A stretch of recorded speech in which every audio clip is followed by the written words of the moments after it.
నదీ గర్భం, buffer zone ఎఫ్టీఎల్లో చట్టవిరుద్ధంగా అనధికారికంగా ఉన్న నివాసాలను తక్షణమే ఖాళీ చేయించడంతో పాటు మూసీలోకి మురుగు కలుషిత నీరు రాకుండా చర్యలు తీసుకోవాలని హైకోర్టు అధికారులను ఆదేశించింది. తెలంగాణ ప్రభుత్వం మూసీ పునర్జీవం ప్రాజెక్టును ప్రారంభించిన సంగతి తెలిసిందే. అందులో భాగంగా మూసీ రివర్బెడ్, బఫర్ జోన్, ఎఫ్టీఎల్ పరిధిలో అక్రమంగా నిర్మించిన కట్టడాలకు అధికారులు నోటీసులు ఇవ్వడంతో పాటు కొన్నింటిని కూల్చేశారు. దీనిపై ప్రభుత్వం మూసీ పునర్జీవం ప్రాజెక్టును ప్రారంభించిన సంగతి తెలిసిందే. మూసీ పునర్జీవ ప్రాజెక్టు అమలుకు ఇళ్లను ఖాళీ చేయించడాన్ని, కూల్చివేతలను సవాల్ చేస్తూ 46 పిటిషన్లు దాఖలు కాగా మంగళవారం జస్టిస్ సివి భాస్కర్ రెడ్డి నేతృత్వంలోని ధర్మాసనం అన్నింటినీ ఒకేసారి విచారణ చేపట్టి కీలక తీర్పు వెలువరించింది. మూసీ రివర్బెడ్, బఫర్ జోన్, ఎఫ్టీఎల్లో అనధికారికంగా ఉన్న నివాసాలను తక్షణమే ఖాళీ చేయించాలని తీర్పునిచ్చింది. మూసీలోకి మురుగు, కలుషిత నీరు రాకుండా చర్యలు తీసుకోవాలని అధికారులను హైకోర్టు ఆదేశించింది.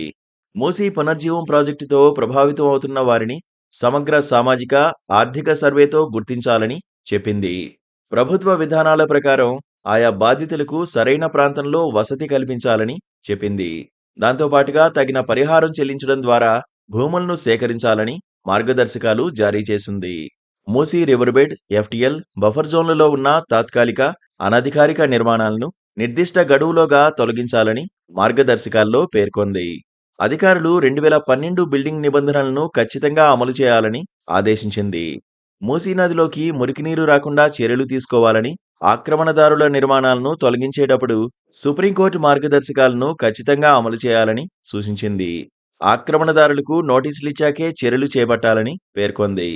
పేదలకు వివిధ ప్రభుత్వ పథకాల కింద అనువైన ప్రాంతంలో వసతి కల్పించాలని సూచించింది. ఒకవేళ పట్టా, శిఖం భూములుంటే సంబంధీకులకు అధికారికంగా సమాచారం ఇచ్చి చట్టప్రకారం తగిన పరిహారం చెల్లించి ఆయా భూములను సేకరించాలని తీర్పులో వెల్లడించింది. మూసీ ఎఫ్టీఎల్, బఫర్ జోన్లను గుర్తించడానికి నిర్వహించే సర్వేకు పిటిషనర్లు, ఆక్రమణదారులు ఎలాంటి అడ్డంకులు సృష్టించకుండా సంయమనం పాటించాలని సూచించింది.